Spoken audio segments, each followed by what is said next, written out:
কাজলা দিদি লিখেছেন যতীন্দ্রমোহন বাগচি। বাঁশ বাগানের মাথার উপর চাঁদ উঠেছে ওই, মাগো আমার সুলোক বলা কাজলা দিদি কই? পুকুর ধারে নেবুর তলে থোকায় থোকায় জোনাই জলে, ফুলের গন্ধে ঘুম আসে না, একলা জেগে রই, মাগো আমার কোলের কাছে কাজলা দিদি কই? সেদিন হতে দিদিকে আর কেনই বা না ডাকো?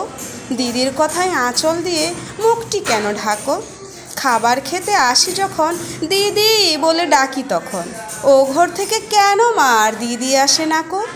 আমি ডাকি তুমি কেন চুপটি করে থাকো? বলো মা দিদি কোথায় গেছে, আসবে আবার কবে? কাল যে আমার নতুন ঘরে পুতুল বিয়ে হবে, দিদির মতন ফাঁকি দিয়ে আমিও যদি লুকোই গিয়ে, তুমি তখন একলা ঘরে কেমন করে রবে? আমিও নাই দিদিও নাই, কেমন মজা হবে? ভুঁই চাপাতে ভরে গেছে শিউলি গাছের তল, মারাস নে মা পুকুর থেকে আনবি যখন জল।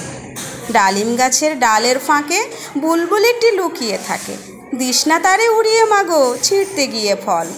দিদি এসে শুনবে যখন বলবে কি মা বল? বাঁশ বাগানের মাথার উপর চাঁদ উঠেছে ওই, এমন সময় মাগো আমার কাজলা দিদি কই?